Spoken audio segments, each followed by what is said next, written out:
Hello guys, ഇതെന്താ ഇത്? തെങ്കാശിപ്പട്ടണത്തിലെ സലീം കുമാറും ദിലീപോ? എന്താ അല്ലേ? അതുപോലെ ഇല്ലേ നടത്തം കണ്ട? ഞങ്ങൾക്ക് അങ്ങനെയാട്ടോ തോന്നിയത്.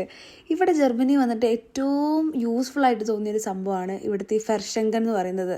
എന്ന് പറഞ്ഞാൽ ഇവിടുത്തെ ആൾക്കാർക്ക് അവർക്ക് യൂസ്ഫുൾ അല്ലാത്തതെന്ന് വെച്ചാൽ അവർ പുതിയ സാധനങ്ങൾ വാങ്ങി അങ്ങനെ എന്തെങ്കിലുമൊക്കെ ചെയ്യുമ്പോൾ അവർക്ക് വേണ്ടാത്ത സാധനങ്ങൾ അവരിതുപോലെ പുറത്തെടുത്ത് വെക്കും കേട്ടോ. അത് ഗിവ് അവേ പോലെ ആർക്ക് വേണമെങ്കിലും എടുക്കാം. നമുക്ക് യൂസ്ഫുൾ ആണെന്ന് തോന്നുന്ന കാര്യങ്ങളൊക്കെ ഞങ്ങൾ എടുക്കാറുണ്ട് കേട്ടോ. ഞങ്ങൾക്ക് പെട്ടി, ബക്കറ്റ്, അങ്ങനെ എന്താ പറയുക, കുറേ സാധനങ്ങൾ കിട്ടിയിട്ടുണ്ട്. അതിലേറ്റവും നന്നായി തോന്നിയൊരു സാധനമാണ് ഈ ടി വി എന്ന് പറയുന്നത്.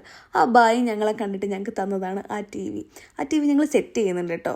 അതുപോലെ ഞങ്ങൾക്ക് ഒരു 3-4 ബെഡ് കിട്ടി. എന്ന് വെച്ചാൽ നമുക്ക് ഫ്രണ്ട്സൊക്കെ വരുമ്പോൾ കിടക്കാനോ, നമുക്ക് ആകെ ഒരാൾക്ക് കിടക്കാനുള്ള ഒരു ബെഡ് സ്പേസാണ് കിട്ടുന്നത്. അപ്പോൾ ആരെങ്കിലും വരുമ്പോൾ യൂസ്ഫുൾ ആയിട്ട് ഞങ്ങൾക്ക് ഈ ബെഡ് കിട്ടി. പിന്നെ ഞങ്ങൾ ടി വിക്ക് വേണ്ട എല്ലാ സാധനങ്ങളൊക്കെ സെറ്റ് ചെയ്ത് ഞങ്ങളിപ്പോൾ ടി വി കാണുന്നുണ്ട് ഗൈസ്.